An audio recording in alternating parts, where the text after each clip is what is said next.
All right. Welcome, Jason. And hello, everybody who watches this video. This is our third speaker for the 2021 fall semester of the Business of Communications. And I wanted to welcome Jason and Jason Piscia from the University of Illinois in Springfield. And I thought we'd talk for about an hour about what it is he does and what perspective he has from his career. And I know I have some questions from students that we'll be asking along the way, but just to full disclose for everybody, I am a graduate of the program that Jason now runs at the University of Illinois Springfield, although I was in the program 2 directors before he came along. So it's been a while since I've been in the program. So Jason, why don't you introduce yourself and tell us a little bit about what you do now? Sure. My name is Jason Piscia. I've been living in Illinois my entire life. I was born in Peru, Illinois, which is sort of an hour south of Rockford, an hour north of Bloomington, and an hour and a half southwest of Chicago. Small town. Grew up going to public schools and went to community college, and then went to Illinois State University, and then came down to UIS for my graduate degree. And I am actually a graduate of the PAR program myself, class of 1998, one director ago. I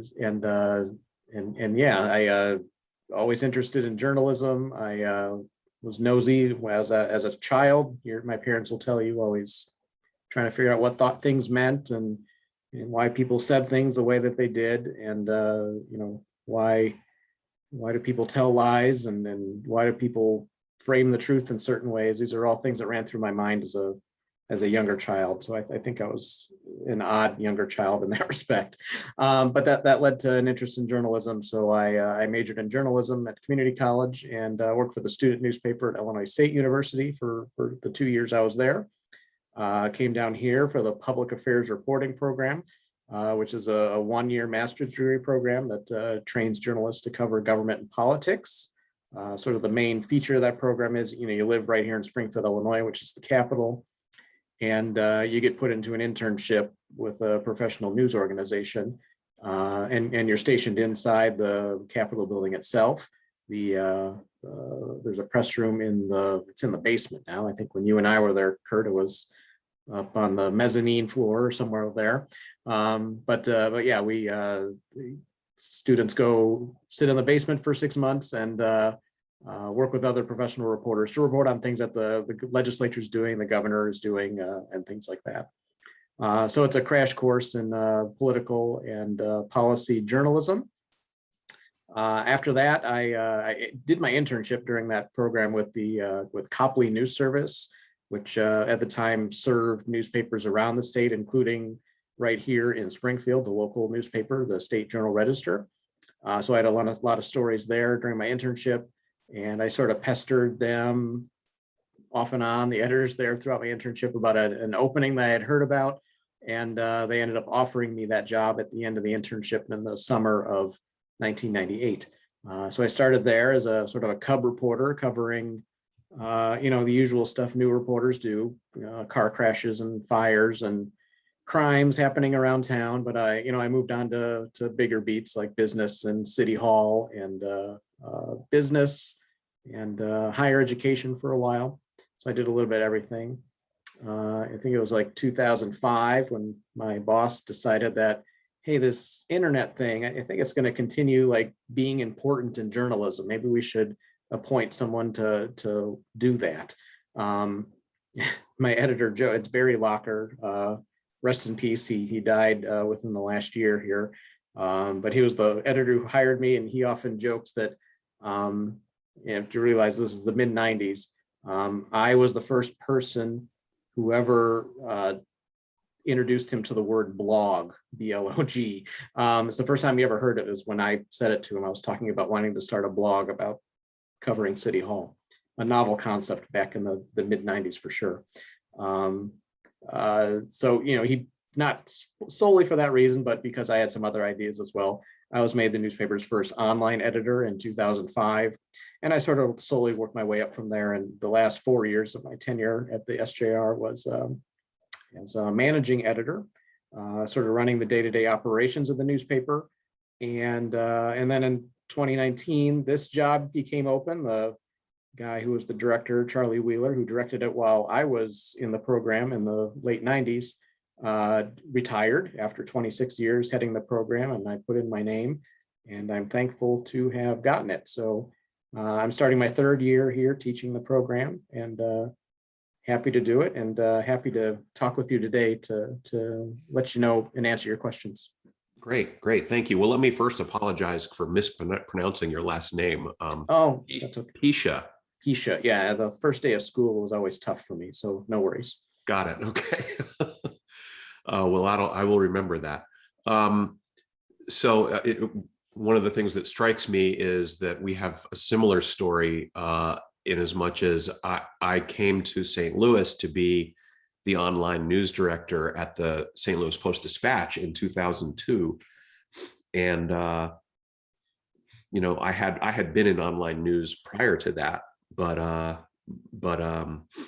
took that job and introduced that newsroom to blogging, and remember having a conversation with the editor-in-chief of the newspaper at some point where I held up a smartphone, one of those, the new Droid phones, or I don't even think the iPhone had come out yet. And I was saying, you need to get one of these and you need to learn how to use it because it's going to be a big deal. And I don't think he believed me, but. Yeah, definitely. Yeah, it's getting that adoption from, our early generation bosses was always sort of the biggest challenge of the job in the first place. Right. Well, I think it's noteworthy too that you're the only person I've ever met who has risen to senior leadership in a newspaper from the online side of the organization. I mean, I don't know anybody else who's done that. So that's really interesting. Yeah, it's interesting. Also, there was a movement. It was a gatehouse paper in my final years there at the State Journal Register, and the company had a very strong desire to move the whole operation digital. So it was, they were looking for that sort of insight and leadership, and just people who, if you were to tell them, the person who's going to run your newspaper is someone who's only run websites, it's not a shocking concept to people like me who would be assigned to do something like that. Yeah, that's great. That's great. Let's go back to the position you're in right now, and maybe we could dig a little deeper into what your role is there and what the PAR, the Public Affairs Reporting Program at University of Illinois Springfield is. Can you talk a little bit about that more? Sure. Yeah, we're actually in our 50th year of existence. Our first graduating class was the graduating class of 1972. So this class this year will be our 50th class, and we're very proud of that. And a lot of the some of the ways we do things, the way we teach things has obviously changed as journalism has changed. But I still think the core goals and core concepts of the program is that people need to know about what's going on with their government, and they need to understand it, and they need good journalists who are able to understand all of the policy things that are going on around them, all the political shenanigans and all of the other stuff that happens sort of in back rooms and underneath tables and out of view, and with complicated reports and complicated data sets and all sorts of things. We need journalists to, be able to interpret that and then relay that information, what it all means, the context, and apply it to stories, relaying about how it affects regular people in regular life, taxpayers, middle class, lower class, poor people, people that live in rural areas, urban areas, wherever. Just being able to relay that information and make it understandable and relevant to people's lives.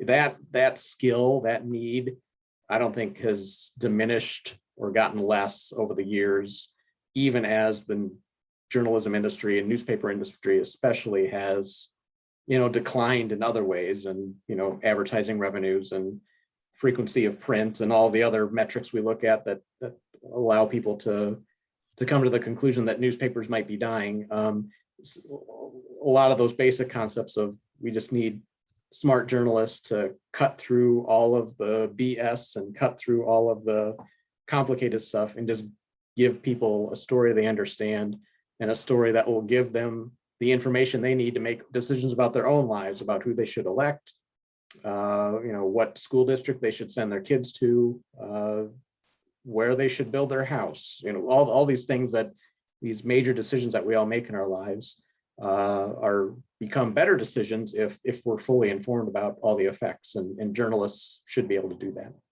Sure. And you speak about public policy and the public sector and covering public affairs from the idea of covering what government is doing.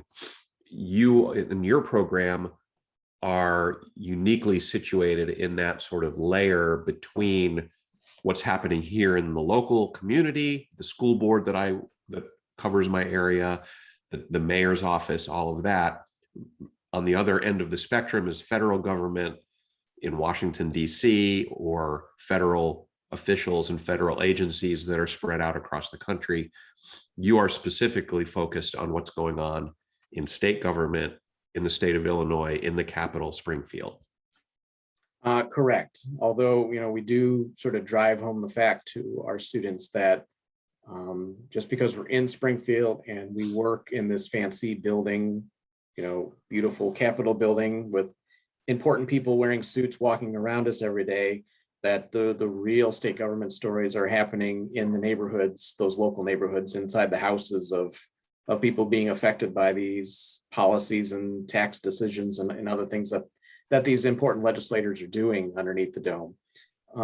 So, I'm very quick to, make sure I'm assigning students stories that, just don't talk to the governor or the local representative for the area about what bill they're doing. I make them go find a person who will be affected by the bill that's been introduced, so they can talk about if it's good or bad for them, so they can relate that story to the general public.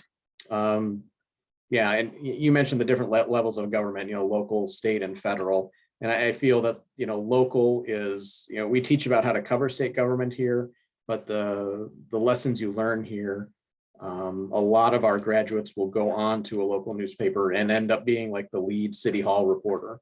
And they're good at it because they've watched sort of the more, at least semi-professionals do it here in Springfield, and sort of the policy and political gamesmanship that happens to make it all work, to make all the bills get through the process here in Springfield. They've seen how it happens, and it happens at the local level of it.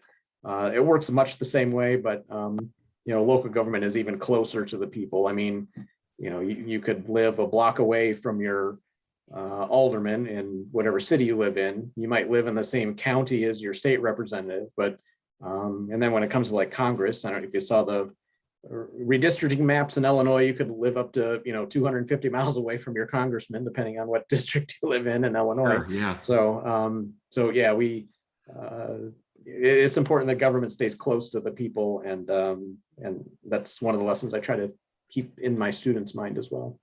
Well, I want to just stick with that for a second, because it actually dovetails with one of the questions that one of our students, Jenny Seidman, sent in. And I'm going to paraphrase it. She says, my question is, how do you enjoy working for a local paper on public affairs issues? How do you find yourself naturally approaching national issues on a more localized scale? So it sounds to me like Jenny's question is really about what you're talking about. It's about localizing stories on a national or state level so that they are relatable to the people who are being affected by those stories directly. Is that correct? Yeah, I mean, definitely. I mean, if you work in a local newsroom, every day you should start your story, your day by obviously reading your own local newspaper to make sure your own story turned out right, and what else is going in your community. But I also would read the national press and see what are the big national issues that are coming up. and how can I localize them in such a way that'll make them more relevant to our readers? For example, we're seeing all the talk and the controversy surrounding the abortion bill in Texas. Illinois, just by its own policies and the way our political makeup is comprised, much more friendlier on the pro-choice issue than Texas, obviously. So what are the effects in Illinois of Texas's virtual abortion ban for the most part? Are we seeing more pregnant people coming to Illinois seeking abortion services because they're not available in Texas any longer? And what are the effects on Illinois, and are we worried that people who share the same political persuasions as the people in Texas who got their law changed, will it change any sort of a political motivation here in Illinois, and how will that work out? So and it could be something as big as abortion, or something as little as some minor tax change that's being considered, a tax break or a tax incentive being considered on the federal level. How is it going to affect the local coffee shop down the street, or the local whatever shoe store or whatever? Sure. Will those things be able to stay open? Will they survive? Will it help them? Will it hurt them? What do these owners think? And just bring that local voice to the story, so it's not just sort of this huge sort of nameless, faceless thing happening in Washington being debated by all these super important people wearing suits. Got it. Latanya, thanks for joining us. Glad you're here. We'll definitely make sure we have time for some questions from you. I appreciate that you sent one in, so I'm glad you were able to make your way here today. The class is the Business of Communications, and in that context, I would like to share that when I was in the public affairs reporting program, there were 18 students in my class. And as you pointed out, we all were able to have an internship in the state capitol press room during the spring semester. And there were internships from the Chicago Tribune, the Sun-Times, the St. Louis Post-Dispatch, Lee Enterprises had a bureau, the Arlington Heights Daily Press had one, the Associated Press, I think even UPI had one, as you pointed out, Copley, and I think Copley shared an office with Bernie Schoenberg from the State Journal Register, so they separately had people. Plus there were broadcast outlets like all the 3 local TV stations in the market. A couple of radio outlets had bureaus in the State House. Tell us a little bit about what you have to work with now. Yeah, so it's not as full as it once was, and then there's a lot of reasons that has happened. Mainly it's because newspapers in general are just cutting back on the number of journalists they have. Yeah, I'd love you to talk about those reasons too. Yeah, please. Sure. Thank you. Yeah, newspapers are, for financial reasons, and we can go back to the beginning on this little thing called Craigslist came along 15 years ago and sort of totally exploded the classified ad market for newspapers. Before, if you wanted to sell your bike or your computer or your cat, you would put an ad in the local newspaper, and people would see it, and you'd pay a little bit of money for it, and you get good results usually. And then Craigslist came along and sort of blew that up. If you wanted to sell your bike or your cat, you could just put a free ad on Craigslist, and more people would see it because it went out in the whole internet.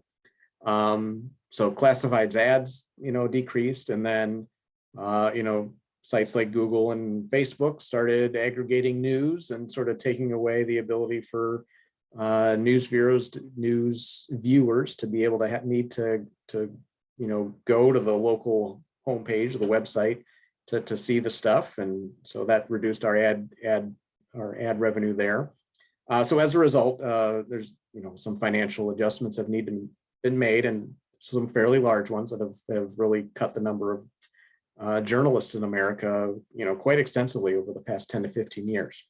So what's left is, we have a group of journalists that are still out there. And, if you're a local newspaper like the Sun-Times or the St. Louis paper, back in your time there, Kurt, both of those papers had a Springfield correspondent. The person didn't go to St. Louis or Chicago when it was time to go to work. They lived in Springfield, and when they went to work, they would go to the capital, and that was their 40-hour-a-week job, or more usually than 40 hours. And they reported for that newspaper as a Springfield correspondent. As those cuts needed to be made, newspapers started circling the wagon, so to speak, and saying, let's just focus on our core readership, Chicago, St. Louis. And they took away those Springfield correspondents. And that process continued over the years. And what we're left with now is it's a very rather desolate market in terms of who's left in the State House press room. My list of who's there now is a lot shorter than the list you just read off, but I grabbed my list that I keep track of. We're sending interns this year, but State Journal Register, the local paper, obviously still has an office there. Gray TV, which is a group of 5 or 6 television stations around the state, has a correspondent. WCIA TV, which is in this Champaign, Illinois, CBS affiliate. And then actually Lee Enterprises recently kind of reopened a bureau. They hired actually a former PAR student from the Journal Register. So he still lives in Springfield, although I know he's still driving back and forth a little bit, and he's covering things in Decatur once in a while as well. But he's here on session days especially, and does most of his work with Springfield.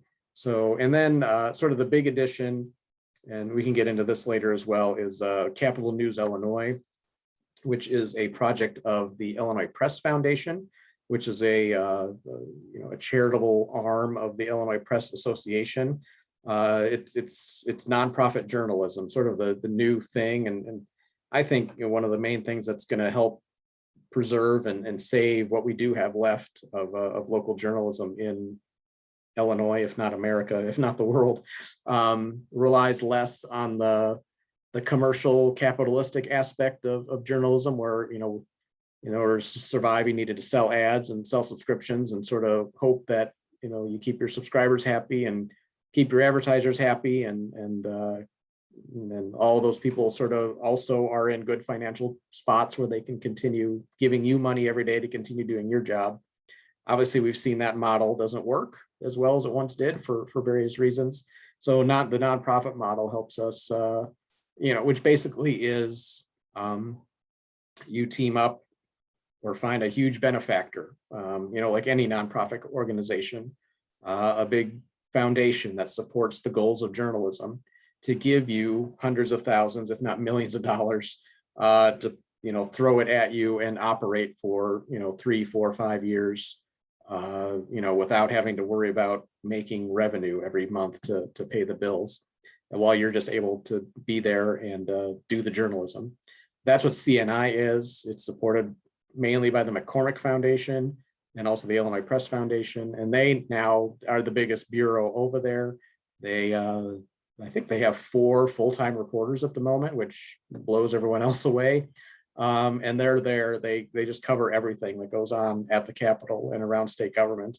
And as a result, in exchange, all of their stories kind of go out on a wire service that's available to all Illinois newspapers and some broadcast outlets too, for free.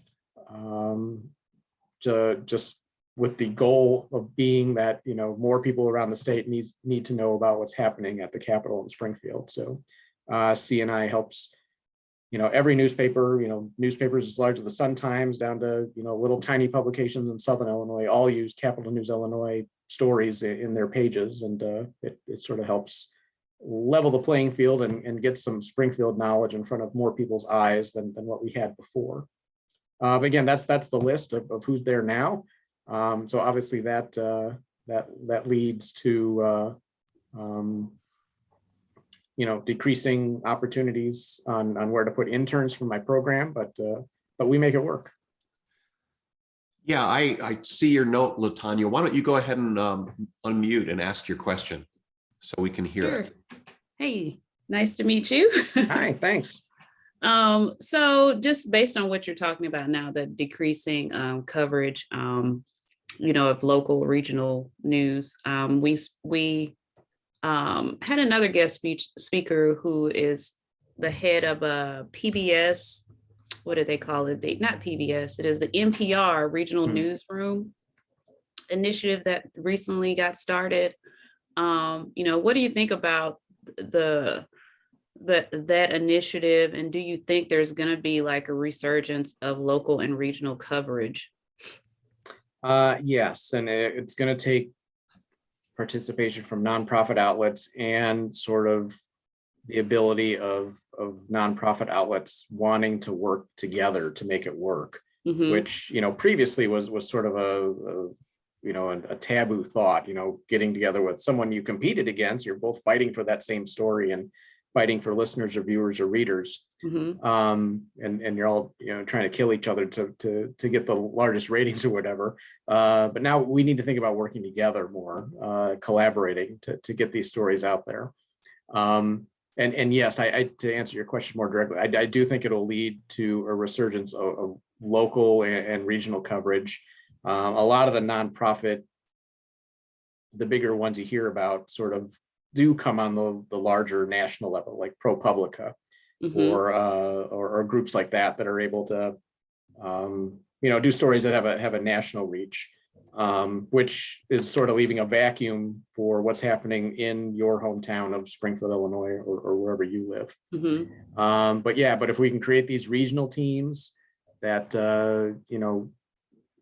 bring some stations together and just kind of treat the larger region as sort of this big local area, and then just send some reporters in just to do some deep, hyper local coverage, if you want to call it that, to specifically report on a city or an issue or something. I think that can really fill a lot of the vacuum that has happened with these local newsrooms being sort of hollowed out with budget cuts. Thanks for that. I mean, sounds promising. Yeah, I needed to be promising. I'm sending students out into this world. I want to make sure they have something to be sent out into. Right. I know you said you had to leave shortly, but do you have time, Latanya, to ask the other question that you emailed to me? I so wish I did. I have a 4:00 that I didn't realize I scheduled all of this at the same time as this. No worries, no worries. This recording will be up shortly after we're done. I'll go ahead and ask your question, and Jason can give an answer, and you can check on it later if you're not ready for the full answer. But it sort of relates to what you were talking about earlier, Jason, about kind of the technology pressures on journalism. She said, what are the ethical implications of blurring the line between advertising and news? I noticed on Apple News, a BuzzFeed article was marked as an ad. Do you see regulation coming into this at any point? So I guess this speaks to the sort of tone deafness of some of these news aggregators. I wonder if you can just sort of speak about all those issues. Yeah, it is a lot harder to sort of drive home some of those media literacy concepts that are so important to have these days, when they are sort of all being mashed together on the internet. It's you go on any even reputable places like the Washington Post, and you pick up the print edition of the Washington Post, all the news is on certain pages, and then the opinion stuff is on pages that are marked really big with the word opinion at the top. It's not as obvious and on the Washington Post website sometimes as it needs to be. And then it becomes even less obvious if you stumble across a story on a right-wing news website or whatever it might be.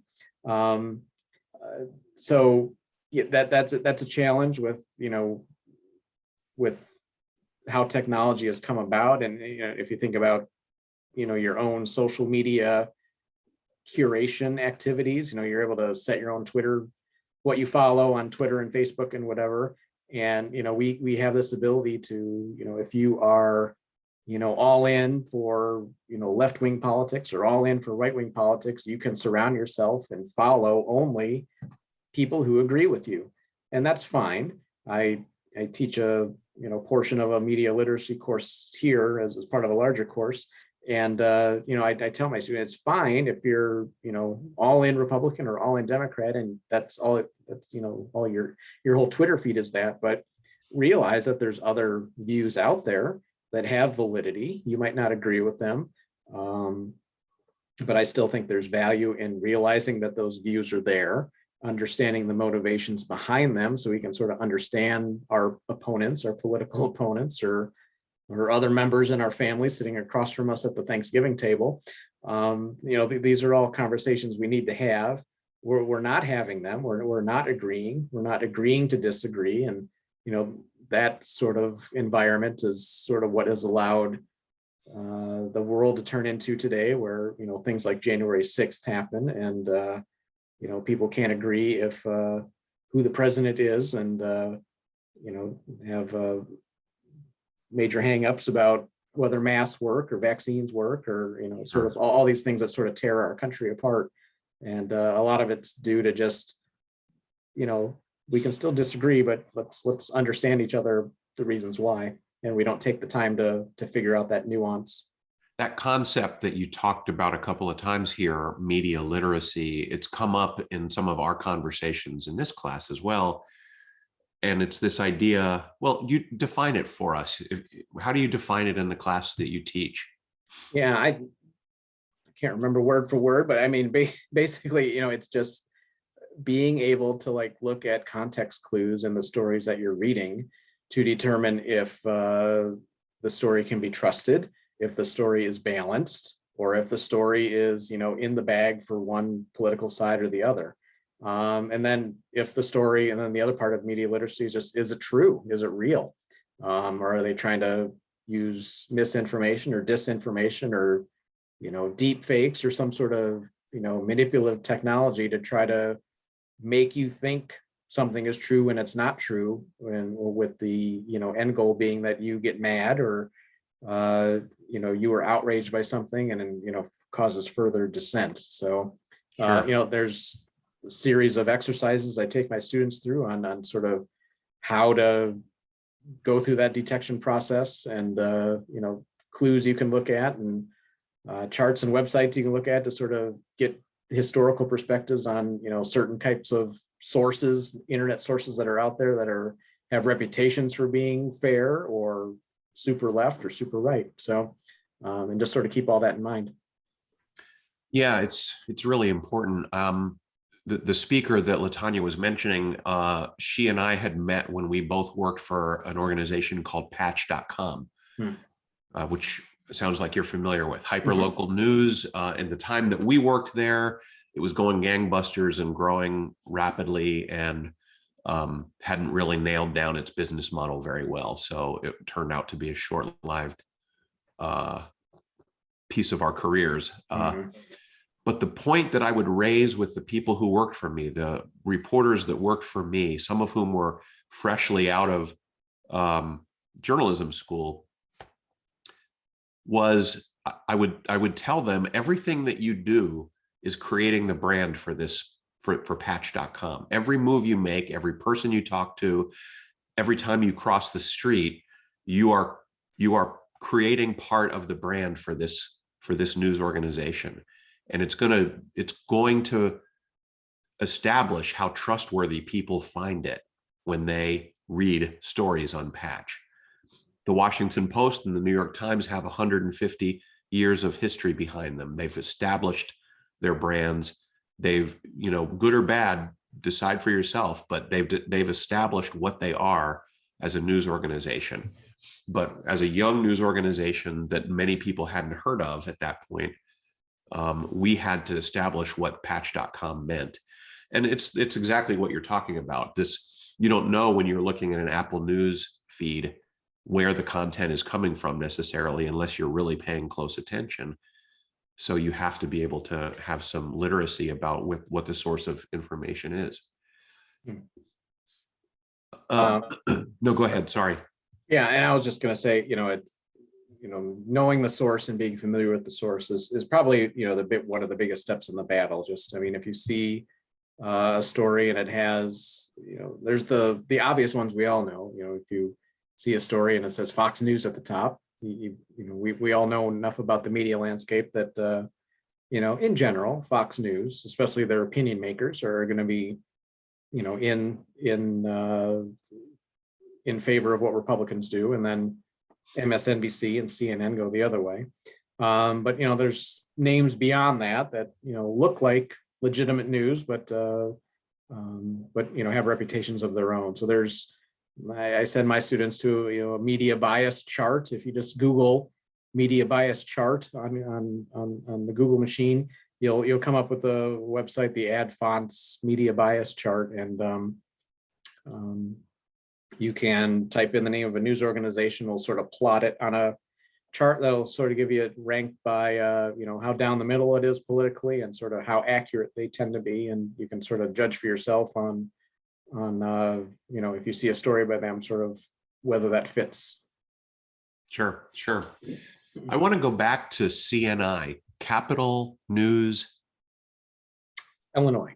Nonprofit, you said, four reporters in Springfield, and you're correct, that didn't exist when I was there. I don't think there's any bureau that existed in my time that had 4 people working for it. So what is the upside of a nonprofit news organization covering state government in that way and distributing its news report for free? And is there a downside to that?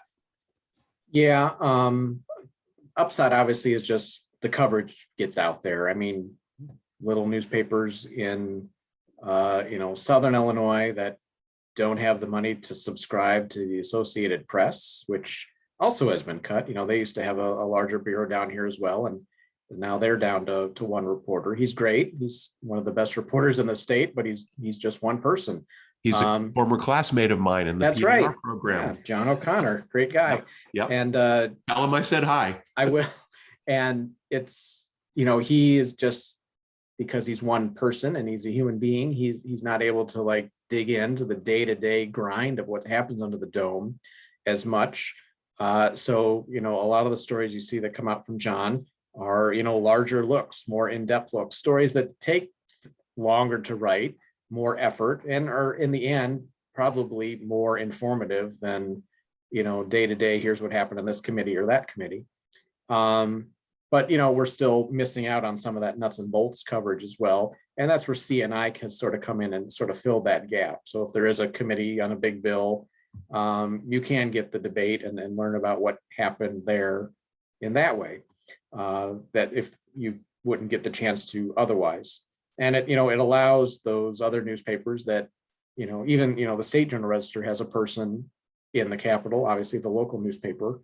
But, if the Journal Register sees that CNI will be covering this committee today, they don't need to send their reporter there. They can turn their reporter around and have them look at something else that day. So we're sort of spreading our ability to monitor the world by realizing that CNI is doing a lot of this important foundational stuff that helps us understand what's going on in government. That's the obvious great benefit, and the fact that it's free and to the people who use it is a huge upside. Some of the drawbacks, it's hard to think of any, but in nonprofit news in general, sometimes questions come up about with a for-profit organization, sort of editorial independence, who's paying our bills. So it's, advertisers, but, the advertisers receive a service in exchange. The grocery store gives the newspaper $3,000 to run a full page ad, and we'll run a full page ad that has what the prices of tomatoes will be at the grocery store on Sunday. And so that sort of commerce aspect of it helps sort of the newsroom sort of avoid any discussions, hopefully, on how independent, or that they can be independent and not really worry about who's paying them. With a nonprofit organization, there's usually one huge benefactor or maybe a couple that sort of bankroll the whole operation. So, cynics might come in and say, well, I mean, if a nonprofit organization, news organization A is supported by, billionaire A, and can the nonprofit news organization write a fair story about maybe some sort of a controversy happening in the billionaire's land or the billionaire's, business holdings? So that comes into play. If you look at the research or kind of look at the history of it, you don't see that happening. There's still a pretty strong sense of editorial independence for these nonprofit news organizations, and I hope that it stays that way as the profile of nonprofit news grows and the need for it grows. The need for like mega donor billionaire people to support it will also grow. So, the ability to sort of keep that firewall in between, what the billionaire wants to see covered and what the newsroom will cover. I hope it stays strong, but yeah, there might be a concern there. Well, let me posit a couple of things and see what you think. One of the obvious things that I think of is CNI can't customize its report for every single newspaper that it serves. So they're writing something of a generic report that perhaps doesn't go to the level of depth that you're insisting on from some of the reporters that work with you, right? So then it becomes incumbent on each individual editor at each paper to say, well, is there something more I can add to this report? And do I have the time to do that? So I suppose that's one of the issues that might come about in that case. It's not any different than what would have occurred in the era of a robust AP bureau that is also writing a generic report that covers all of its clients. Sure. And the more practical level too of, is it able to serve it to as much detail as it might need? That's definitely a valid issue to think about. And then, the other part of that as well, especially during session times, and is CNI able to sort of break away from the day-to-day grind enough to get into those stories that I talked about with my students, the stories that actually how they affect people out in the world, as Right. opposed to what the legislators think about them. And Right. if, reporters are, hustling to cover every committee at every hour of every day, there's a balance there. And, that's a balance that every editor has to worry about as well, covering the process, which is important, making the people who actually make the decisions, what are their motivations, and sort of how the political wheels are turning. And then the other side of it, which, can be, more compelling to the average reader, just sort of what it all means to me. So, Sure. hopefully with the way it's working now, the two are sort of working in concert, people like CNI or outlets like CNI sort of providing that foundation of here's what's happening at the Capitol. And then, the for-profits and the more locally based people in the city reporters, if they do have time, can go ahead and localize and do that relevant stuff to the local audience. You sort of described the business model of traditional for-profit journalism, right? You give me money, I run an ad that tells our readers what you want them to know about your business. And because you gave me money, I can use that money to help run my newsroom. And other people are giving me money to run ads for them, and I'm using that money to do journalism. So there's that sort of profit motive, but underlying all of that is the public service motive that I exist in order to inform the public. But part of the cost of doing that is that I have to also run advertising. What is the business model for CNI? What do they get out of this? Yeah, CNI is, like I said, is a operation of the Illinois Press Foundation, which is the fundraising arm of the Illinois Press Association, which is the I guess the lobbying organization or the advocacy organization that represents every newspaper in the state of Illinois.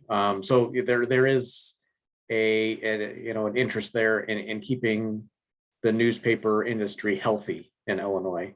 And CNI does that, sort of helps its member newspapers provide their readers with, important coverage going into, their living rooms. I think that's the main thing. There are concerns. I don't know if they're concerns, but a plan is going to need to be devised down the line on sort of a long-term existence strategy for CNI. They were lucky enough to get their recent grant renewed from the McCormick Foundation, which sort of extends their funding lifespan by a couple, 3 more years.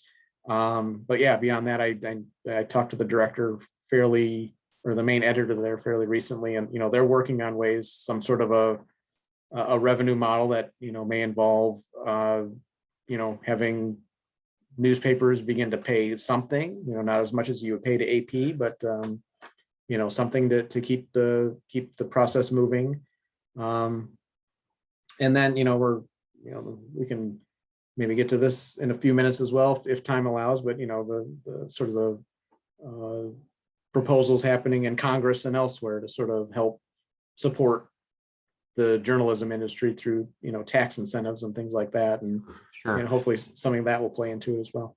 Well, now's as good a time as any to get into that, because we're sort of coming up on the bottom of the hour. But I mean, I really like the idea of a nonprofit news service. I really like the idea of somebody who has a public service interest who wants to support credible, informative journalism, accountability journalism. But I'm also nervous about the idea of that business depending on the generosity and philanthropy of an organization, which could vanish tomorrow. Definitely, yep. So, Yeah. Well, why don't you go ahead and expand a little bit more on what you alluded to earlier? Sure. So, there's a growing consensus out there that, perhaps the government should step in to do something more to help journalism survive. People like to say that, journalism is a huge pillar of democracy. It's sort of kind of what makes democracy work, holding public officials accountable and kind of making sure, our representative form of government is actually doing the job and representing the people in an accountable way. And, journalists are the people who do that when we ask questions and examine, how governments are spending your money and how they're collecting your money and what they're doing with it. So with that thought, there's a philosophy that, the government should maybe help pitch in to that. If they're so invested in democracy and we're so important to it, that maybe the government in some way should pitch in just as much as they do to, keep the executive branch running or the judicial branch running. So there's bills in Congress floating around now that would provide some tax incentives to people who subscribe to newspapers, sort of a tax credit. You can if you pay to subscribe to your local newspaper, you can claim that cost on your taxes and get it refunded to you as a tax credit. Same thing would go for advertisers who pay for advertisements in papers. And then probably the biggest one is to actual newsrooms themselves, sort of an employment credit. Are you speaking specifically about newspapers or news organizations? If I subscribe to the digital version of a publication, would that count as well? As far as I understand it, yeah, it's if you're giving money to a news organization to subscribe to their product, it would count, yes. But then I think the biggest tax credit is to the employers themselves for actually hiring journalists. The government would pick up some of the payroll tax that could save news organizations thousands and thousands of dollars to in taxes.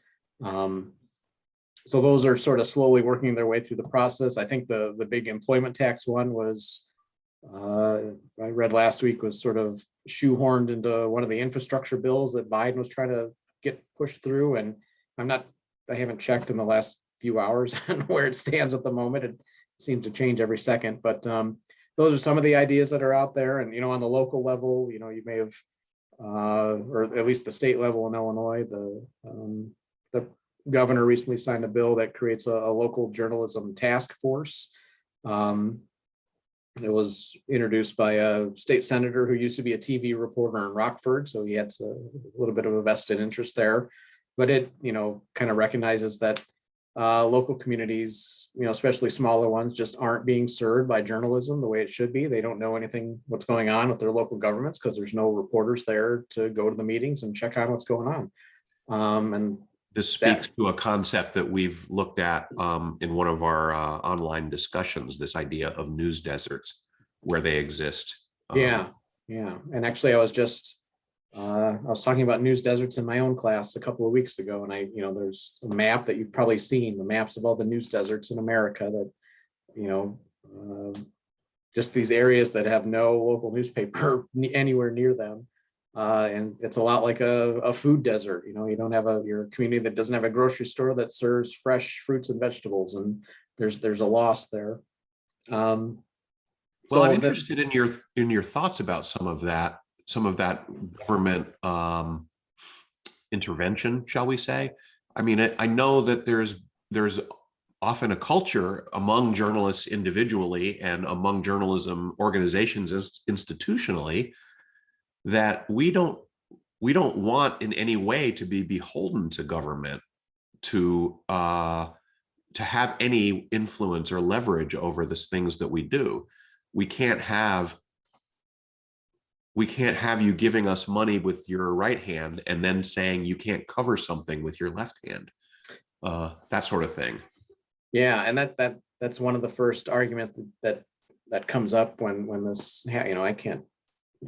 This is almost like communist China, the state-run media that we all sort of deride. But people who don't feel as much that way will point you back to history, that the government has subsidized journalism in some ways throughout history. I mean, it goes as far back to the Postal Service giving special postal rates. If you want to send a newspaper through the mail, you don't have to spend the same amount of money that you would to send that amount of paper elsewhere. And then in other forms, it happened. There's like I said, the postal rates, and then sorry, I have one other point that just slipped my mind completely. but yeah, the government definitely helps helps newspapers survive. So. You wouldn't be thinking of the Newspaper Preservation Act, would you? Yeah, that was part of the yes, yeah, with the the number of companies that could own newspapers in a certain city or whatever. Yeah. Sure. And then the ones that sort of propped up newspapers in competing cities by creating a means for them to work together, but that's become obsolete at this point. Yeah. So I have another question from a student, Alexis Klosterman, who wanted to we wanted to go back to your becoming the online editor, the first online editor at the JR. What challenges did you face that you didn't expect when you took that role on?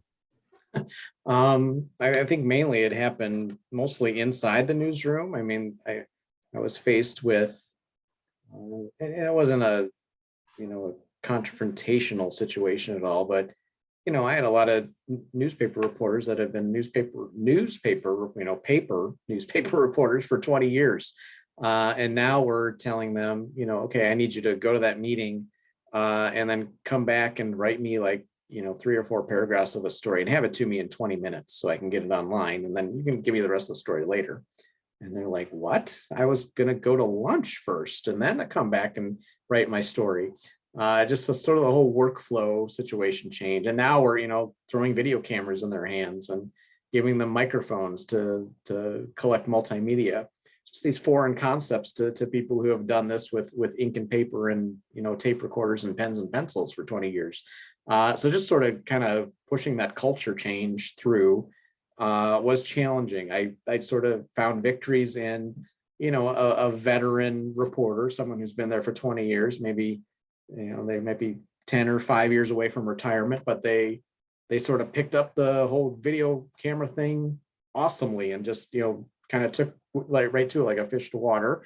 And, some of the videos were a little jumpy, or they'd, send me back the video and I realized they forgot to shut the thing off at the end. So I had video of them with the camera sitting on the car seat with their radio playing for the 20-minute ride home. But, all these sort of growing pains. But yeah, I think that was the biggest challenge, just sort of trying to push that culture change through. Yeah. I think what you're saying sounds very familiar to somebody who's been in that role too. Going to the Post-Dispatch and being confronted immediately by a photo crew that says, "You're not going to make us do video, are you?"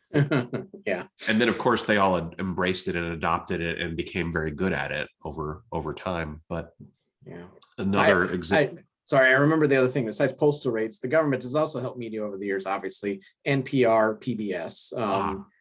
Those. It's not a lot of money. It's a very, as PBS and NPR, we quick to tell you, it's a small portion of their budgets. But yeah, there's a thought there that there's a greater public good to having those organizations in place. So yeah. Sure. Yeah. Oh, good point. I'm glad you remembered that. Thanks. I was going to talk about, my example of the older guy embracing it was when we finally were able to talk the Post-Dispatch newsroom into assigning a breaking news reporter in the early morning. They ended up assigning an old veteran reporter who had been there for years. And I think they thought they were putting him out to pasture, but he loved it. He came in at 6 a.m. and he would be all over the wires and he would look at police reports that had come out.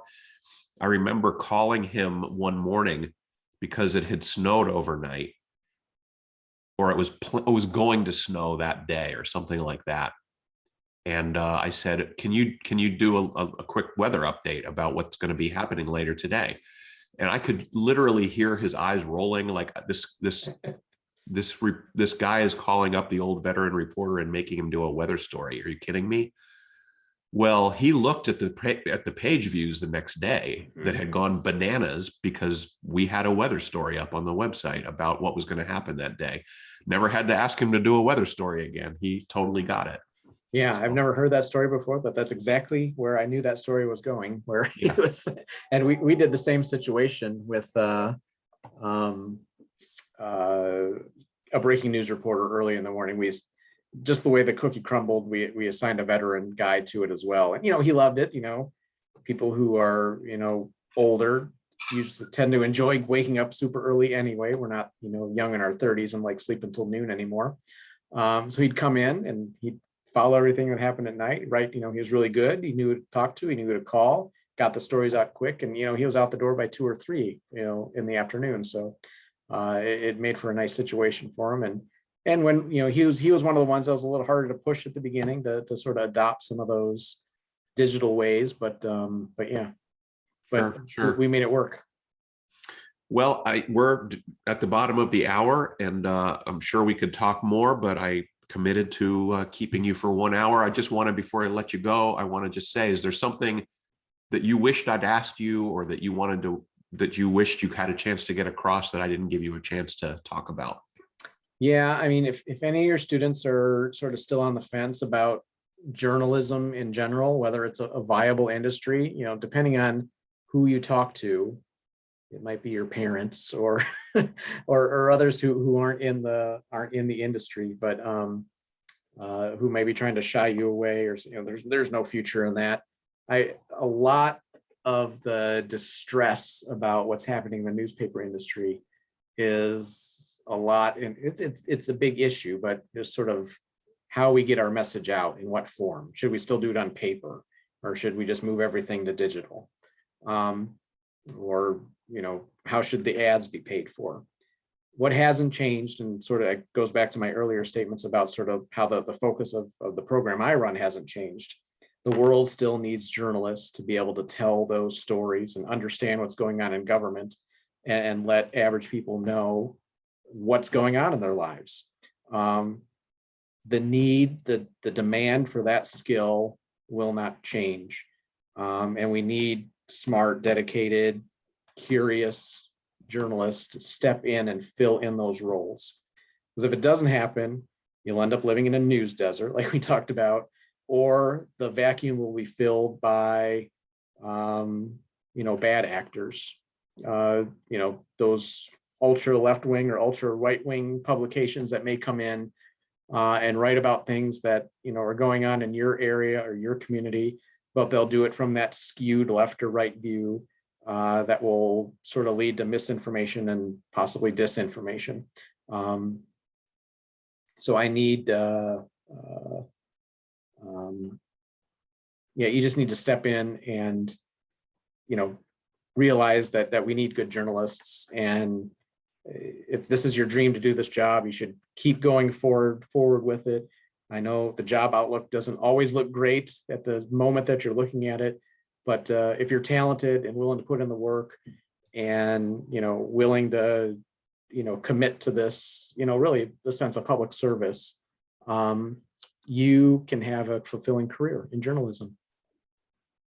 All right. That's a great note to end on. Jason, I really appreciate you spending some time with us. Thank you very much.